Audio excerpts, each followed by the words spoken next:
Welcome to Shri classes.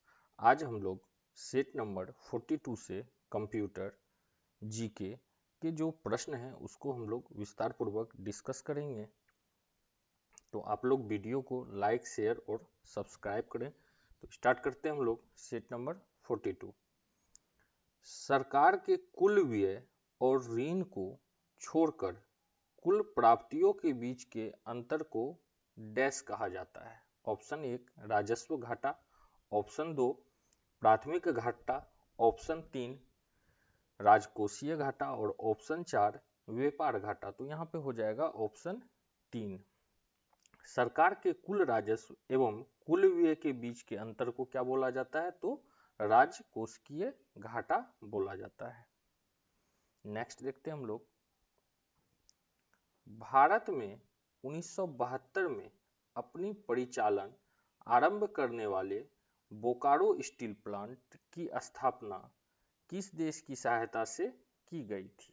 Option 1 great Britain, option 2 Canada, option 3 USSR और option 4 USA.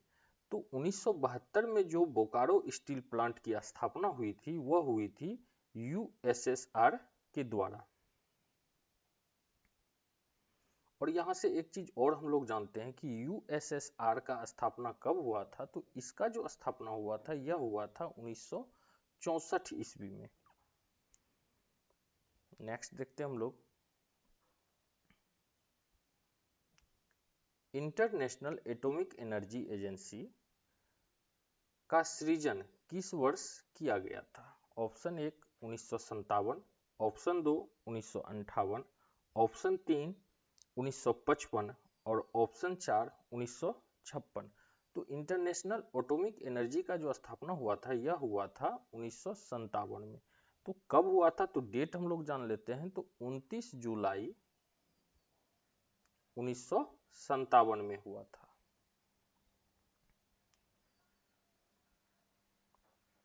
Next देखते हैं हम लोग।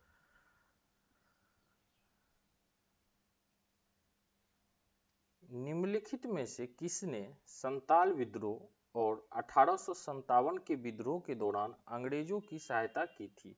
Option 1 Tekchand, option 2 Moolchand, option 3 तेजचंद और ऑप्शन 4 महाराजा मेहताब चंद। तो यहाँ पे हो जाएगा ऑप्शन 4 महाराजा मेहताब चंद। साथ में हम लोग यहाँ पर यह भी जानेंगे कि जो संथाल विद्रोह हुआ था यह जो है विद्रोह 1855 से 1857 तक चला था। ठीक है, 1855 से 1857 तक चला था और इसमें मेहताब चंद क्या किए थे? वो अंग्रेज के सहायता किए थे। नेक्स्ट देखते हैं हम लोग। नवंबर 1944 में सांप्रदायिक समस्याओं पर गांधी जिन्ना चर्चा विफल होने के बाद एक अन्य न्यायिक ढांचे में सांप्रदायिक समस्या की जांच करने के लिए गैर पक्षीय सम्मेलन की अस्थायी समिति द्वारा कौन सी समिति नियुक्त की गई थी? ऑप्शन 1 संप्रभु समिति, ऑप्शन 2 पटेल समिति और ऑप्शन 3 जाकिर हुसैन समिति और ऑप्शन 4 बलवंत राय समिति। तो यहाँ पे हो जाएगा ऑप्शन 1 संप्रभु समिति।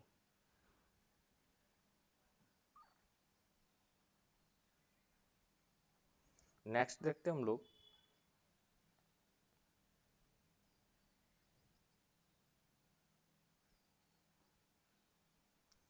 इकोनॉमी ऑफ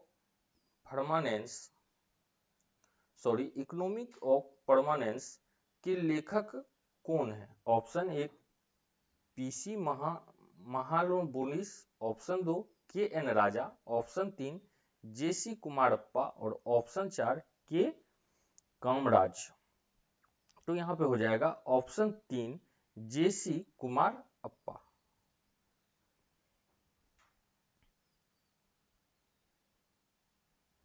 नेक्स्ट देखते हैं हम लोग।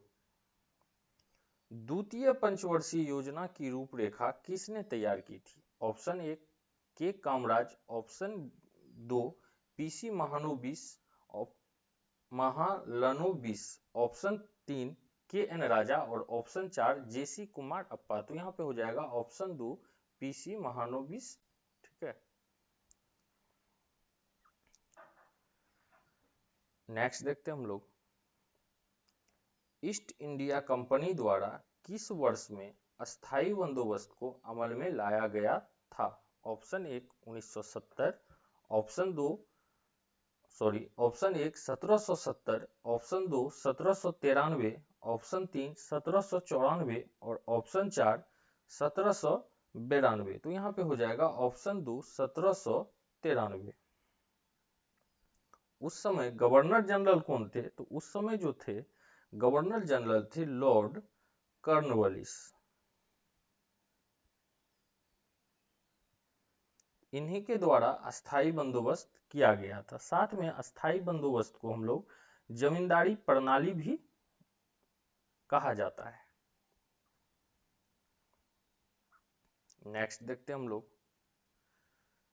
सीसा और टीन की मिश्रित धातु को डैश कहा जाता है? ऑप्शन 1 स्टेनलेस स्टील, ऑप्शन 2 पीतल, ऑप्शन 3 कांसा और ऑप्शन 4 सोल्डर। तो यहाँ पे हो जाएगा ऑप्शन 4 सोल्डर।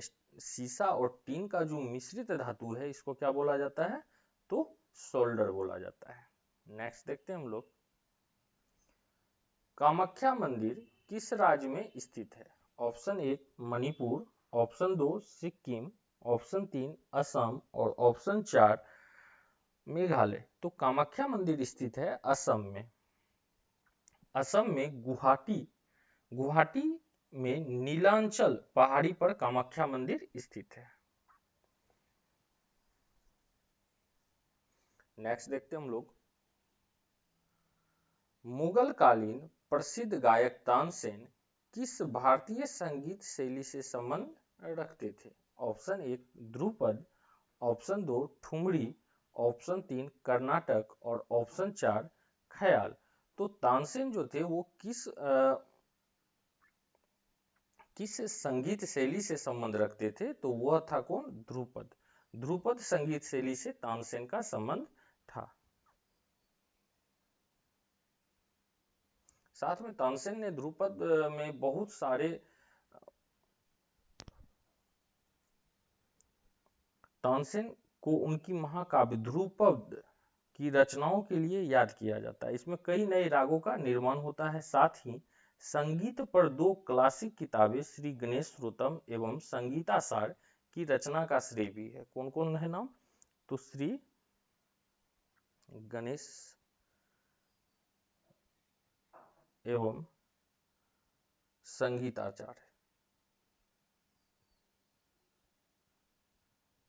नेक्स्ट देखते हैं हम लोग, 1932 का पूना पैक्ट समझौता महात्मा गांधी और इनमें से किस नेता के बीच हस्ताक्षरित किया गया था? ऑप्शन 1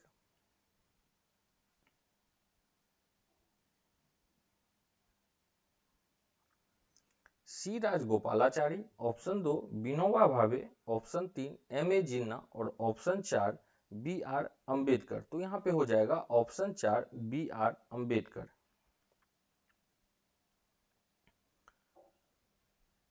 पूना पैक्ट जो है 1932 में, पूना पैक्ट अगर पूछा जाएगा कब का है पूना पैक्ट, तो यह कब का है? तो 1932 में। इसमें क्या किया गया था? तो ब्रिटिश भारत की विधायिका में दलित वर्गों के लिए चुनाव सीटों के आरक्षण पर दलित वर्गों और उच्च जाति के हिंदू नेताओं की ओर से महात्मा गांधी और बी आर अम्बेडकर के बीच में समझौता हुआ था। इस समझौता को हम लोग पूना पैक्ट के नाम से जानते हैं। और साथ ही इसी समझौता के तहत जो दलित की सीटों की संख्या 71 था, इसको क्या किया गया था? तो बढ़ाकर 148 कर दिया गया था। नेक्स्ट देखते हैं हम लोग, प्रत्येक वृक्क में बड़ी संख्या में निस्यंदन इकाई होती है, उन्हें डैश कहा जाता है? ऑप्शन 1 स्नायु, ऑप्शन 2 तंत्रिका, ऑप्शन 3 विक्राणु और ऑप्शन 4 नाभिक। तो यहाँ पे बोला जाता है ऑप्शन 3 विक्राणु। नेक्स्ट देखते हैं हम लोग, पेशी कोशिकाओं में ऑक्सीजन की कमी होने पर पायरुवेट विभाजित होकर डैश में परिवर्तित हो जाते हैं। ऑप्शन 1 जल और ऊर्जा में, ऑप्शन 2 लैक्टिक एसिड और ऊर्जा में, ऑप्शन 3 एथेनॉल और कार्बन डाइऑक्साइड में, और ऑप्शन 4 कार्बन डाइऑक्साइड और जल में। तो यहाँ पे हो जाएगा ऑप्शन 2 लैक्टिक एसिड और ऊर्जा में परिवर्तित हो जाता है। नेक्स्ट देखते हैं हम लोग, मानव शरीर की सबसे बड़ी धमनी कौन सी है? ऑप्शन 1 वेना कावा, ऑप्शन 2 वृक्कीय, ऑप्शन 3 महाधमनी और ऑप्शन 4 फुफ्फुसीय धमनी। तो यहाँ पे हो जाएगा ऑप्शन 3 महाधमनी। तो महाधमनी जो है मानव शरीर में सबसे बड़ा धमनी है, जो हृदय के बाएं वेंट्रिकल से ऑक्सीजन युक्त रक्त शरीर के अन्य भागों में पहुंचाता है। तो अब हम लोग देखते हैं कंप्यूटर के सेक्टर को। अगर किन्हीं को स्क्रीनशॉट लेना है तो आप स्क्रीनशॉट ले सकते हैं।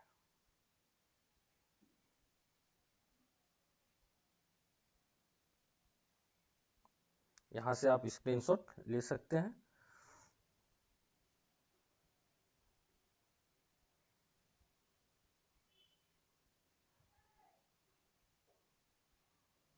नेक्स्ट देखते हैं हम लोग कंप्यूटर के प्रश्नों को।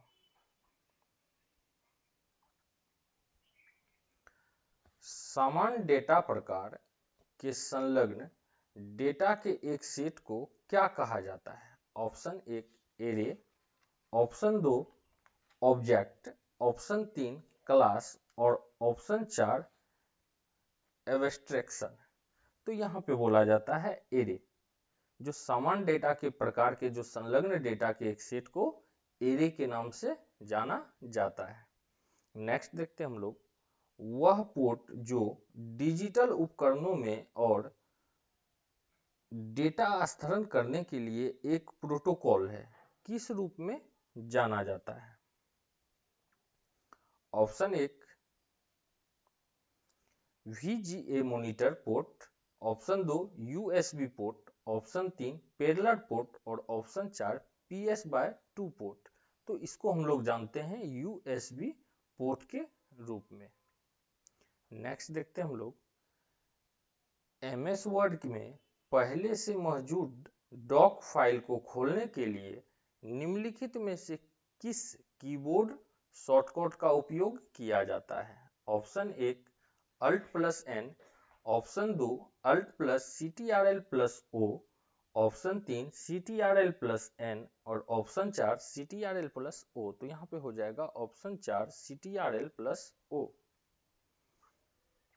नेक्स्ट देखते हैं हम लोग, लेजर प्रिंटर का रिजोल्यूशन किसके रूप में निर्देशित किया जाता है? Option 1 DPI, option 2 LPM, option 3 CPM और ऑप्शन 4 PPM। तो लेजर प्रिंटर का जो रिजोल्यूशन है वह निर्देशित किया जाता है DPI के रूप में। नेक्स्ट देखते हैं हम लोग, सूचना प्रौद्योगिकी को परिभाषित कर सकते हैं। Option 1 computer plus connectivity, option 2 computer plus network, option 3 hardware plus software और ऑप्शन 4 कनेक्टिविटी प्लस हार्डवेयर। तो यहाँ पे हो जाएगा ऑप्शन 2 कंप्यूटर प्लस नेटवर्क के रूप में। नेक्स्ट देखते हैं हम लोग, क्रोम ब्राउज़र में डाउनलोड विंडो खोलने के लिए निम्नलिखित में से किस कीबोर्ड शॉर्टकट का प्रयोग किया जाता है? Option 1 CTRL+J, option 2 CTRL+D, option 3 CTRL+J और ऑप्शन 4 CTRL+D। तो यहाँ प्रयोग किया जाता है ऑप्शन 1 CTRL+J का। नेक्स्ट देखते हैं हम लोग, 1 किलोबाइट में कितने बिट्स होते हैं? ऑप्शन 1 1024, ऑप्शन 2 1000, ऑप्शन 3 8024 और ऑप्शन 4 8192। तो 1 किलोबाइट में 1024 बिट्स होते हैं। इससे पूर्व वाले सेट में आपको बता दिया गया है, पीबी एमबी सारे के विषय में बता दिया गया, टेराबाइट में कितना होता है, बाइट में कितना होता है, गीगाबाइट में कितना होता है, तो आप वहां से भी जाके उसको देख के समझ सकते हैं। नेक्स्ट देखते हैं हम लोग, निम्नलिखित में से कौन आउटपुट डिवाइस नहीं है? Option 1 monitor, option 2 touch screen, option 3 printer और ऑप्शन 4 फ्लोटर। तो यहाँ पे हो जाएगा ऑप्शन 2 टच स्क्रीन। शेष सभी आउटपुट हैं, जबकि टच स्क्रीन जो है वो क्या है, तो इनपुट डिवाइस है। नेक्स्ट देखते हैं हम लोग, वर्ल्ड वाइड वेब WWW का आविष्कार किसने किया था? Option 1 Tim Berners Lee, option 2 Bill Gates, option 3 Alan Turing और ऑप्शन 4 स्टीव जॉब्स। तो यहाँ पे हो जाएगा ऑप्शन 1 टिम बर्नर्स-ली। नेक्स्ट देखते हैं हम लोग, निम्नलिखित में से कौन एक ओपन सोर्स सॉफ्टवेयर नहीं है?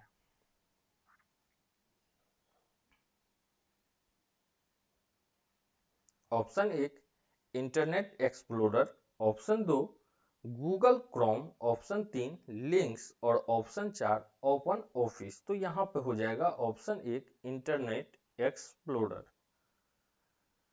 नेक्स्ट देखते हैं हम लोग, वर्ड डॉक्यूमेंट के संदर्भ में गटर शब्द किसके लिए प्रयोग किया जाता है? ऑप्शन 1 रफ काम के लिए बाईं ओर छोड़ दिया गया स्थान, ऑप्शन 2 सिलाई और बाइंडिंग के लिए एक तरफ बचा हुआ स्थान, ऑप्शन 3 दो पैराग्राफ के बीच का स्थान और ऑप्शन 4 दो पैराग्राफ के बीच का स्थान।